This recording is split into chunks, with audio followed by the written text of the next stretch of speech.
Hi guys, it's Mark Zickery, Mr. Sci-Fi, also known as Mark Zickery of Space Command, and so many other things. Lots to talk about, many coming announcements very soon. Oh, by the way, with my creature competition, Name the Creature, actually name the alien species contest, just email me at markzickery@gmail.com, and the heading should be Name the Creature, and with your entry. And again, the winner gets a maquette of the creature, so it's a pretty cool thing.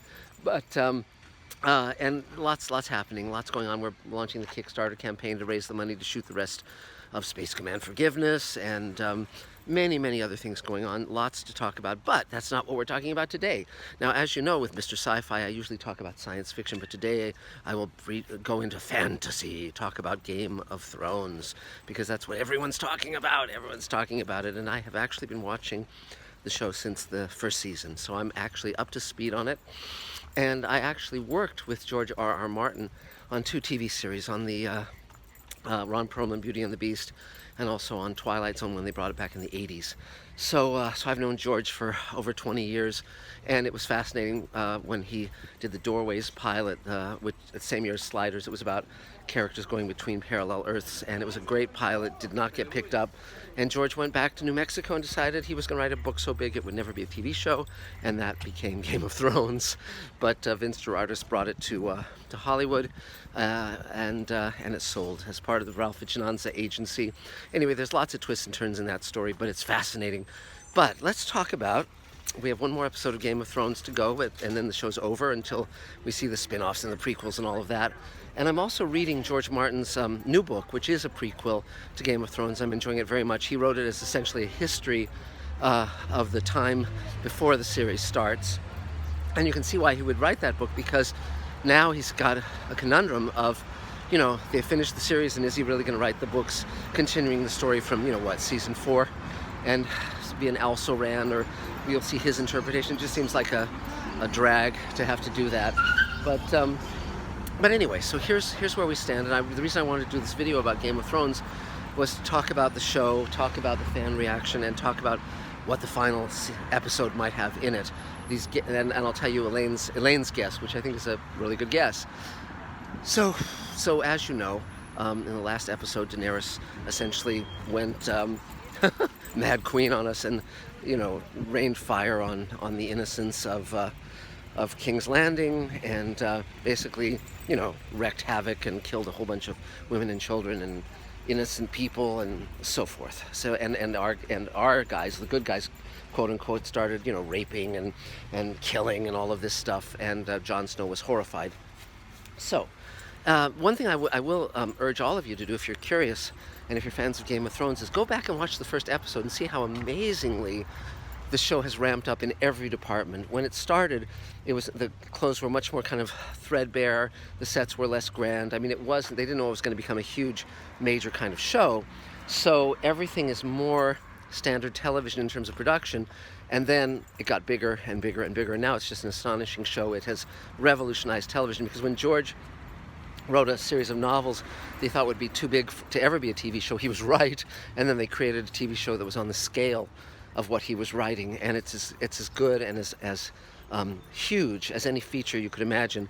If you watch the making of featurette on the last episode, you saw that they, rather than destroying Dubrovnik, which would have pissed off people who live there, they rebuilt it in Ireland on the back lot and then destroyed it. And just amazing. It's a brilliantly run show in terms of its production and VFX, and in every element. Costumes are gorgeous, weapons, everything. It's a terrific show. But, of course, some fans are very upset about where it's going. And the real, you know, and I've always viewed it as George R.R. Martin's aesthetic versus what might be Benioff and Weiss's aesthetics, the two showrunners. Because George's aesthetic, clear in the novels and clear in the first few seasons of the show, basically the message was very clear, which is the more noble you are, the braver you are, the more honest you are, the more likely you're going to be killed, the more likely it's going to go badly. And the people who are very duplicitous and the people who are very calculating and self-interested tend to survive. And I think this is a reflection of perhaps his worldview. And you know, and so that's why the big game changer of the show, of course, was when Ned Stark was killed, beheaded at the end of the first season, and we said, oh, these are different rules than we're used to. But then the show got very, very dark, and you had a lot of torture, and I almost bailed on the show around season 3, I think, something like that, because there was so much torture, so much craziness, and but then they got past George's books, and all of a sudden, good characters started winning and surviving, and so.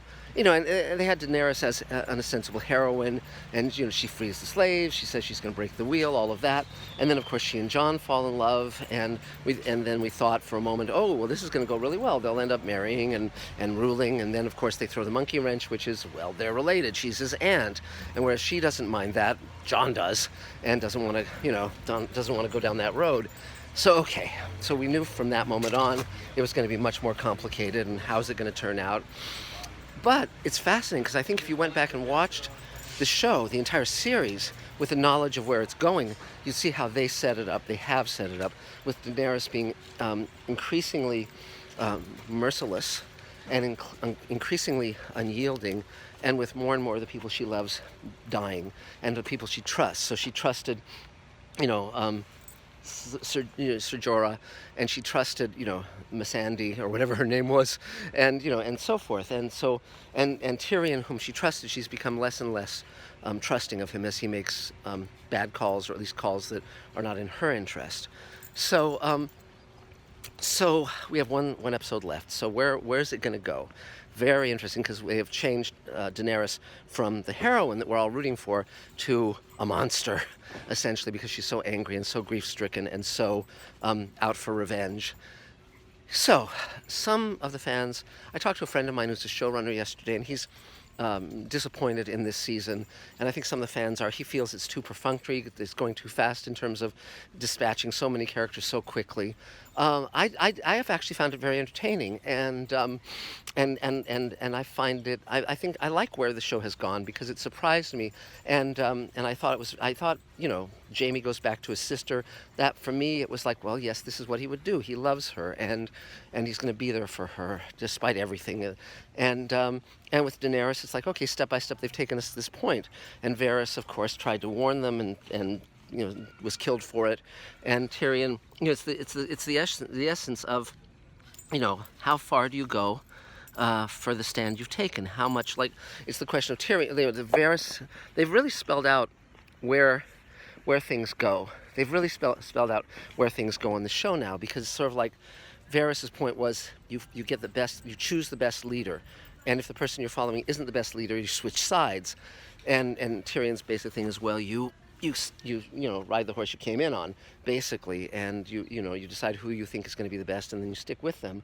But now, of course, now that King's Landing has been devastated and so many people have been killed, we'll see what the final episode's going to be. Now, Elaine, my writing, directing, producing partner and wife, has a theory about how the show's going to end, and so we'll see how right or wrong she turns out to be. But her theory is the ones who are going to end up in charge, ruling over the Seven Kingdoms, will be Sansa and Tyrion. And the reason is because they were married, they know each other, they know that, they sort of know that each is smart and compassionate and doesn't fly off the handle. They've both been, they've both survived extreme suffering, and they would rule well. And that of course means that Daenerys will have to be dispatched, and so who will do that? It could be Arya, but I doubt it will be Arya, because she killed the Night King.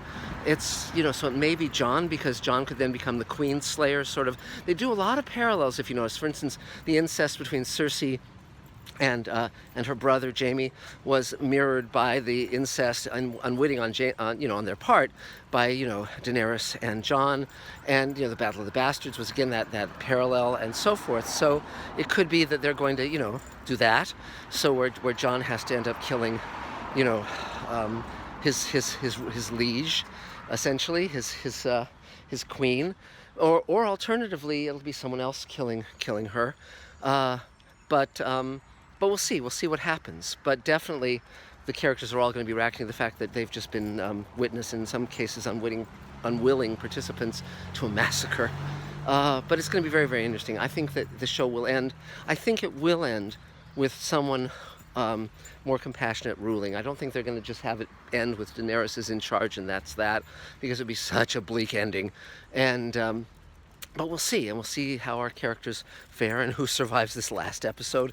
But certainly Sansa and Tyrion as the ones in charge, I could certainly live with that. And Arya, I don't think Arya will be in charge. Jon doesn't want to do it, but again, we'll see what happens. So.